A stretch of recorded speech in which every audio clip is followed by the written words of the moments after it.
ನನ್ನ ವಯಸ್ಸು ಈಗ 40 ವರ್ಷಗಳು. ನಮ್ಮದು ಬಯಲುಸೀಮೆಯ ಒಂದು ಹಳ್ಳಿ. ಆ ಊರಿನಲ್ಲಿ ನಮ್ಮದು ಒಂದು ಜಮೀನ್ದಾರರ ಕುಟುಂಬ. ಆ ಊರಿನಲ್ಲಿ ಇದ್ದ ಹೊಲಗಳಲ್ಲಿ ಅರ್ಧಕ್ಕಿಂತ ಹೆಚ್ಚು ನಮ್ಮ ಕುಟುಂಬಕ್ಕೆ ಸೇರಿದೆಯಾಗಿದೆ. ನನಗೆ ಸುಮಾರು 11 ವರ್ಷ ವಯಸ್ಸಿದ್ದಾಗ ನಮ್ಮ ತಂದೆ ಹೊಲದಲ್ಲಿ ಹಾವು ಕಚ್ಚಿ ಸತ್ತು ಹೋಗಿದ್ದರು.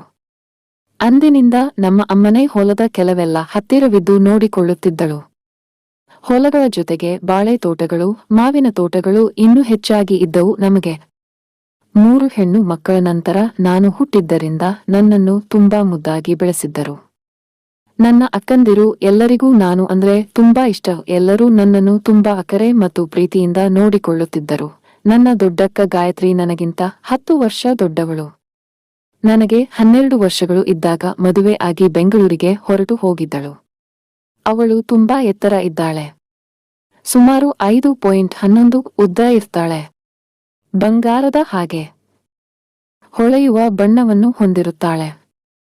ಗಾಯತ್ರಿ ಅಕ್ಕನ ನಂತರ ಇಬ್ಬರು ಅಕ್ಕಂದಿರು ಪಾವನಿ ಮತ್ತು ಅರುಣ. ಚಿಕ್ಕಂದಿನಿಂದ ತುಂಬಾ ಮುದ್ದಾಗಿ ಬೆಳೆಸಿದ್ದರಿಂದ ತುಂಬಾ ತುಂಟಾಟ ಮಾಡುವುದು, ಊರೆಲ್ಲ ಸುತ್ತಾಡುವುದು ಚೆನ್ನಾಗಿ ಅಭ್ಯಾಸವಾಗಿ ಹೋಗಿತ್ತು.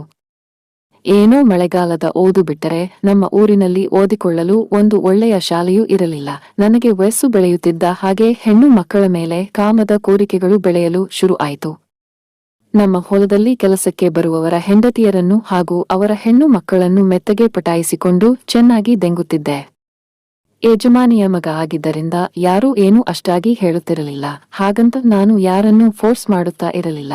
ಆದರೂ ನಾನು ದೆಂಗಿದವರಲ್ಲಿ ಇಬ್ಬರು ಹುಡುಗಿಯರಿಗೆ ಹೊಟ್ಟೆ ಬಂದಿದ್ದರಿಂದ, ಬಸುರಿಯಾಗಿದ್ದರಿಂದ ಅವರ ಮನೆಯ ದೊಡ್ಡವರ ಹತ್ತಿರ ಮಾತಾಡಿ ದುಡ್ಡು ಕೊಟ್ಟು ಆ ತೊಂದರೆಯಿಂದ ಹೊರಗೆ ನನ್ನನ್ನು ಕರೆತರಲು ಅಮ್ಮ ತುಂಬಾ ಕಷ್ಟಪಟ್ಟಿದ್ದಳು.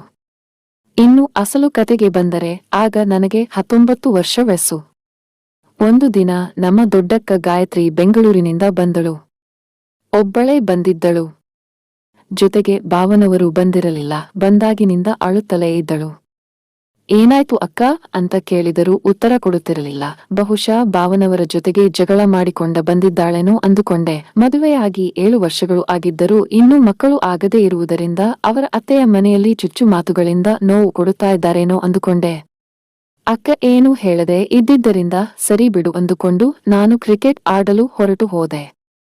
ಸಂಜೆ ಮನೆಗೆ ಬಂದೆ. ಮಲಗುವ ಸಮಯದಲ್ಲಿ ಅಮ್ಮ ನನ್ನನ್ನು ಕರೆದು ಲೋ ಅಜಯ್, ನಮ್ಮ ಮನೆಯಲ್ಲಿ ಹಸು ಕರು ಹಾಕಿದೆ. ಈ ಹಾಲು ಅದರದೆ. ಕುಡಿ ಇದನ್ನು ಅಂತ 1 ಲೋಟ ತುಂಬಾ ಹಾಲನ್ನು ಕೊಟ್ಟಳು.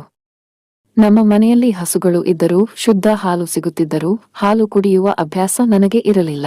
ಆದರೂ ಅಮ್ಮ ಹಾಲು ಕೊಟ್ಟಿದ್ದಾಳೆ ಅಂತ ಕುಡಿದು ಮಲಗಿದೆ. ಬೆಳಗ್ಗೆ ಎದ್ದಾಗ ನನ್ನ ತುಣ್ಣೆಯ ಹತ್ತಿರ ಸ್ವಲ್ಪ ನೋವಾಗುತ್ತಾ ಇತ್ತು. ಅನುಭವ ಇದ್ದಿದ್ದರಿಂದ ಆ ನೋವು ಸ್ವಪ್ನಸ್ಖಲನದಿಂದ ಬಂದಿದ್ದ ಇಲ್ಲವಾ ಅಂತ ನನಗೆ ಗೊತ್ತಾಗುತ್ತಿತ್ತು. ಏನಾಗಿರಬಹುದು ಅಂತ ನನಗೆ ಎಷ್ಟು ಯೋಚಿಸಿದರೂ ಅರ್ಥವಾಗಲಿಲ್ಲ. ಏನೋ ಆಗಿದೆ ಅಂತ ಮಾತ್ರ ಗೊತ್ತಾಗುತ್ತಿತ್ತು. ನಾನು ಎದ್ದು ರೂಮಿನಿಂದ ಹೊರಗೆ ಬರ್ತಿದ್ದ ಹಾಗೆ ಅಮ್ಮ ಕೇಳಿದಳು, ಹೇಗಿದೆಯೋ ಅಂತ. ಯಾವತ್ತೂ ಹೀಗೆ ಕೇಳದ ಅಮ್ಮ ಇವತ್ತು ಯಾಕೆ ಹೀಗೆ ಕೇಳಿದಳು ಅಂತ ನನಗೆ ತುಂಬಾ ಆಶ್ಚರ್ಯವಾಯಿತು. ಚೆನ್ನಾಗಿದೆ ಅಮ್ಮ ಅಂತ ಅಪ್ರಯತ್ನವಾಗಿ ಉತ್ತರಿಸಿದೆ. ಏನು ನಡೆದಿದೆ ಅಂತ ತಿಳಿದುಕೊಳ್ಳಲು ನನ್ನ ಮನಸ್ಸು ತುಡಿಯುತ್ತಿತ್ತು. ನಾನು ಹೊರಗೆ ಹೋಗುತ್ತಾ ಇದ್ದೀನಿ ಅಮ್ಮ ಅಂತ ಹೇಳಿ ಹೊರಗೆ ಹೊರಟೆ. ಹೊರಟ ಹಾಗೆ ಹೊರಟು ಇತ್ತಲು ಬಾಗಿಲಿನಿಂದ ಮನೆ ಹಿಂದೆಯಿಂದ ಮನೆ ಒಳಗೆ ಸೇರಿಕೊಂಡು ಅಮ್ಮನ ರೂಮಿನ ಪಕ್ಕದ ರೂಮಿನ ಒಳಗೆ ಬೆಕ್ಕಿನ ಹಾಗೆ ಸೇರಿಕೊಂಡೆ. ಅಲ್ಲಿಂದ ನಮ್ಮ ಅಮ್ಮ ಮತ್ತು ಗಾಯತ್ರಿ ಅಕ್ಕನ ಗುಸು ಗುಸು ಪಿಸು ಪಿಸು ಮಾತುಗಳು ಕೇಳಿಸುತ್ತಿತ್ತು.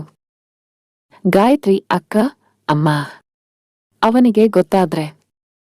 ಅಮ್ಮ, ಅವನಿಗೆ ಏನೂ ಗೊತ್ತಾಗಲ್ಲ ಬಿಡೆ. ನೀನೇನು ಗಾಬರಿ ಆಗಬೇಡ. ಧೈರ್ಯ ಹೇಳಿದಳು. ಅರ್ಧ ಗಂಟೆ ಅಮ್ಮ ಮತ್ತು ಅಕ್ಕನ ಮಾತುಗಳನ್ನು ಕೇಳಿಸಿಕೊಳ್ಳುತ್ತಿದ್ದ ನನಗೆ ಅರ್ಥವಾಗಿದ್ದು ಏನೆಂದರೆ, ಗಾಯತ್ರಿ ಅಕ್ಕನಿಗೆ ಮಕ್ಕಳು ಆಗದೆ ಇರಲು ಭಾವನಲ್ಲಿ ಫಾಲ್ಟ್ ಇದೆ. ಆದರೆ ಭಾವನಿಗೆ ಈ ವಿಷಯ ತಿಳಿಸಿ ಅವರಿಗೆ ನೋವು ಕೊಡಲು ಅಕ್ಕನಿಗೆ ಇಷ್ಟವಿರಲಿಲ್ಲ. ಆದರೂ ಮಕ್ಕಳು ಬೇಕೇ ಬೇಕು. ಬೇರೆ ದಾರಿ ತಿಳಿಯದೆ ಅಕ್ಕ ಅಳುತ್ತಾ ಬಂದು ಅಮ್ಮನಿಗೆ ವಿಷಯ ತಿಳಿಸಿದಳು. ಅಮ್ಮ ಕೊಟ್ಟ ಪ್ಲಾನ್ ಪ್ರಕಾರ ಗಾಯತ್ರಿ ಅಕ್ಕ ರಾತ್ರಿ ನನಗೆ ಹಾಲಿನಲ್ಲಿ ಮತ್ತು ಬರುವ ಔಷಧಿ ಹಾಕಿ ನನ್ನ ಹತ್ತಿರ ನನಗೆ ಗೊತ್ತಿಲ್ಲದ ಹಾಗೆ ಸೆಕ್ಸ್ ಮಾಡಿಸಿಕೊಂಡಿದ್ದಾಳೆ ಅಂತ ಗೊತ್ತಾಯ್ತು. ಅದನ್ನು ಕೇಳಿದ ಸ್ವಲ್ಪ ಹೊತ್ತಿನವರೆಗೂ ನನ್ನ ಮೈಂಡ್ ಫುಲ್ ಬ್ಲಾಂಕ್ ಆಗಿ ಹೋಗಿತ್ತು. ಹೀಗೂ ನಡೆಯುತ್ತಾ ಅಂತ ನಾನು ಯಾವತ್ತೂ ಅಂದುಕೊಂಡೇ ಇರಲಿಲ್ಲ. ಹಾಗೆ ಯೋಚಿಸುತ್ತಾ ಯಾರಿಗೂ ಗೊತ್ತಾಗದ ಹಾಗೆ ಹೊರಗೆ ಹೊರಟು ಹೋದೆ. ಅವತ್ತು ಸಹ ನಾನು ಸ್ವಲ್ಪ ಲೇಟ್ ಆಗಿ ಮನೆಗೆ ಬಂದೆ. ಮಲಗುವ ಮುಂಚೆ ಅಮ್ಮ ಇವತ್ತು ಸಹ ಹಾಲು ಕುಡಿಯಲು ತಂದು ಕೊಟ್ಟಳು. ನಾನು ಹಾಲು ಕುಡಿಯುತ್ತಿರುವ ಹಾಗೆ ನಟಿಸುತ್ತಾ ಯಾರಿಗೂ ತಿಳಿಯದ ಹಾಗೆ ಕಿಟಕಿಯಿಂದ ಹೊರಗೆ ಚೆಲ್ಲಿಬಿಟ್ಟೆ. ಸ್ವಲ್ಪ ಹೊತ್ತಿನ ನಂತರ ನನಗೆ ತುಂಬಾ ನಿದ್ರೆ ಬರುತ್ತಿರುವ ಹಾಗೆ ನಟಿಸುತ್ತಾ ಮೊದಲ ಮಹಡಿಯಲ್ಲಿ ಇದ್ದ ನನ್ನ ರೂಮಿಗೆ ಹೋಗಿ ಮಲಗಲು ಹೋದೆ. ಹಾಸಿಗೆ ಮೇಲೆ ಮಲಗಿ ನಿದ್ರೆ ಮಾಡುತ್ತಿರುವ ಹಾಗೆ ನಟಿಸಲು ಶುರು ಮಾಡಿದೆ. ನಮ್ಮ ಗಾಯತ್ರಿ ಅಕ್ಕನ ಜೊತೆ ನಡೆಯುವ ಸೆಕ್ಸ್ ಅನ್ನು ಕಲ್ಪಿಸಿಕೊಂಡರೇನೆ ನನ್ನ ಮೈಯೆಲ್ಲ ರೋಮಾಂಚನ ಉಂಟಾಗುತ್ತಿದೆ. ನಮ್ಮ ಗಾಯತ್ರಿ ಅಕ್ಕ ತುಂಬಾ ಸುಂದರವಾಗಿ ಇರುತ್ತಾಳೆ. ಒಳ್ಳೆಯ ಬಣ್ಣ, ಅದಕ್ಕೆ ತಕ್ಕ ಮೈಕಟ್ಟು, ದಪ್ಪ ಮೂಲೆಗಳು, ಅವಳ ಮುದ್ದಾದ ದೇಹಕ್ಕೆ ತಕ್ಕ ಎತ್ತ. ಹೇಗೆ ನೋಡಿದರೂ ನೋಡಲು ತುಂಬಾ ಸೆಕ್ಸಿಯಾಗಿ ಕಾಣುತ್ತಾಳೆ. ಆದರೆ ನಾನು ಅವಳನ್ನು ಯಾವತ್ತೂ ಕಾಮದ ದೃಷ್ಟಿಯಿಂದ ನೋಡದೆ ಇದ್ದಿದ್ದರಿಂದ ಅವಳ ಮೇಲೆ ಯಾವುದೇ ಫೀಲಿಂಗ್ ಇರಲಿಲ್ಲ. ಈಗ ನಡೆಯಲಿರುವುದು ನೆನಪಿಸಿಕೊಂಡರೇನೆ ನನ್ನ ತುಣ್ಣೆ ಎದ್ದೆದ್ದು ಕುಣಿಯುತ್ತಿದೆ. ಸ್ವಲ್ಪ ಹೊತ್ತಿನ ನಂತರ ನಮ್ಮ ಅಮ್ಮ ಮತ್ತು ಗಾಯತ್ರಿ ಅಕ್ಕ ಇಬ್ಬರು ನನ್ನ ರೂಮಿಗೆ ಬಂದರು. ಲೈಟ್ ಹಾಕದೆ ಟಾರ್ಚ್ ಲೈಟ್ ತಂದು ಗುಸು ಗುಸು ಅಂತ ಮಾತಾಡಿಕೊಳ್ಳುತ್ತಾ ಇದ್ದಾರೆ. ಲೈಟ್ ಹಾಕಿದರೆ ಬೇರೆ ಬೇರೆ ರೂಮ್ಗಳಲ್ಲಿ ಇರುವ ನನ್ನ ಚಿಕ್ಕ ಅಕ್ಕಂದಿರು ಮತ್ತು ಕೆಲಸದ ಹೆಂಗಸು ಎದ್ದು ಬರುವ ಸಾಧ್ಯತೆ ಇದೆ. ಆದ್ದರಿಂದಲೇ ಇಬ್ಬರು ನಿಶ್ಶಬ್ದವಾಗಿ ಬಂದಿದ್ದಾರೆ. ಮುಂದೆ ಏನು ನಡೆಯುತ್ತೆ ಅನ್ನುವ ನಿರೀಕ್ಷಣೆಯಲ್ಲಿ ನನ್ನ ಹೃದಯ ನಿಮಿಷಕ್ಕೆ 100 ಬಾರಿ ಹೊಡೆದುಕೊಳ್ಳಲು ಶುರು ಮಾಡಿತು. ನಿದ್ರೆ ಮಾಡುತ್ತಿರುವಂತೆ ನಟಿಸುವುದು ಎಷ್ಟು ಕಷ್ಟ ಅಂತ ನನಗೆ ಆಗಲೇ ತಿಳಿದಿದ್ದು. ನಾನು ನಟಿಸುತ್ತಾ ಇದ್ದೇನೆ ಅನ್ನುವ ವಿಷಯ ಅವರಿಗೆ ತಿಳಿದು ಹೋಗುತ್ತೇನೋ ಅಂತ ತುಂಬಾ ಭಯವಾಗುತ್ತಿತ್ತು. ನಮ್ಮ ಅಮ್ಮ ನನ್ನ ಹತ್ತಿರ ಬಂದು ನನ್ನ ಲುಂಗಿಯನ್ನು ತೊಡೆಗಳವರೆಗೂ ಮೇಲಕ್ಕೆ ಸರಿಸಿದಳು. ನನ್ನ ತುಣ್ಣೆ ಈಗಾಗಲೇ ನಿಗುರಿ ನಿಂತು ಕುಣಿಯುತ್ತಿತ್ತು. ಅದನ್ನು ನೋಡಿದ ಇಬ್ಬರೂ ಆಶ್ಚರ್ಯಗೊಂಡರು. ಯಾವಳ ಹತ್ತಿರವೂ ಮಾಡುತ್ತಿರುವ ಹಾಗೆ ಕನಸು ಕಾಣುತ್ತಿರುವ ಹಾಗಿದೆ. ಈ ನನ್ನ ಮಗ, ಈಗ ನಿನ್ನ ಕೆಲಸ ಇನ್ನೂ ಸುಲಭ ಆಯ್ತು ಅಲ್ವಾ? ಇನ್ನೂ ಶುರು ಹಚ್ಚಿಕೋ ಅಂದಳು ಅಮ್ಮ. ನಮ್ಮ ಗಾಯತ್ರಿ ಅಕ್ಕ ನೈಟಿ ಮಾತ್ರ ಹಾಕಿಕೊಂಡಿದ್ದಳು. ಒಳಗೆ ಬ್ರಾ ಪ್ಯಾಂಟಿ ಏನೂ ಹಾಕಿರಲಿಲ್ಲ. ಆ ನೈಟಿಯನ್ನು ತೆಗೆದು ಹಾಕಿ ಬೆಡ್ ಮೇಲೆ ಹತ್ತಿದಳು. ಅಂಗಾತ ಮಲಗಿದ್ದ ನನ್ನ ಮೇಲೆ ತನ್ನ ತೊಡೆಗಳು ಎರಡನ್ನೂ ಅತ್ತ ಇತ್ತ ಬರುವಂತೆ ಹಾಕಿ ನನ್ನ ನಿಗುರಿದ ತುಣ್ಣೆಯನ್ನು ತನ್ನ ತುಲ್ಲಿನ ಒಳಕ್ಕೆ ತೂರಿಸಿಕೊಂಡಳು.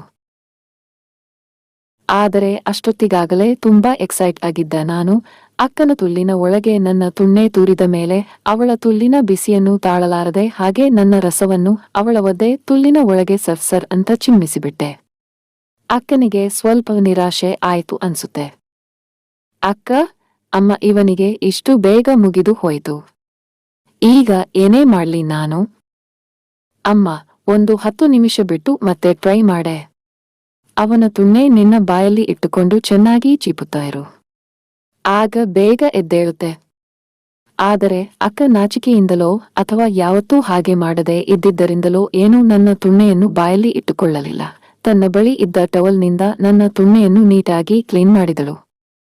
ಹಾಗೆ ಕೈಯಲ್ಲಿ ಹಿಡಿದುಕೊಂಡು ನಿಮಿರುತ್ತಾ ಇದ್ದಾಳೆ. ಅಮ್ಮ, ನೀನು ಹಾಗೆ ಮಾಡ್ತಾ ಇರು, ನಾನು ಕೆಳಗೆ ಹೋಗಿ ಯಾರಾದ್ರೂ ಎದ್ದಿದ್ದಾರಾ ಅಂತ ನೋಡಿಕೊಂಡು ಬರ್ತೀನಿ. ಅಕ್ಕ, ಸರಿ ಅಮ್ಮ. ಅಮ್ಮ ಕೆಳಗೆ ಹೋಗುತ್ತಿದ್ದ ಹಾಗೆ ಅಕ್ಕ ಸೀದಾ ನನ್ನ ತುಣ್ಣೆಗೆ ಬಾಯಿ ಹಾಕಿ ಚೀಪಲು ಶುರು ಮಾಡಿದಳು. ಅಕ್ಕ ನನ್ನ ತುಣ್ಣೆಗೆ ಬಾಯಿ ಹಾಕುತ್ತಿದ್ದ ಹಾಗೆ ನನಗೆ ಸ್ವರ್ಗದಲ್ಲಿ ತೇಲುತ್ತಿರುವ ಹಾಗೆ ಅನ್ನಿಸುತ್ತಿದೆ. ಆ ಕತ್ತಲಿನಲ್ಲೇ ಅವಳ ಮುಖವನ್ನು ನೋಡಲು ಟ್ರೈ ಮಾಡಿದೆ. ಆದರೆ ಸಾಧ್ಯವಾಗಲಿಲ್ಲ. ನನ್ನ ತುಣ್ಣೆ ಮತ್ತೆ ನಿಧಾನವಾಗಿ ಗಟ್ಟಿಗೊಳ್ಳಲು ಶುರು ಆಯಿತು.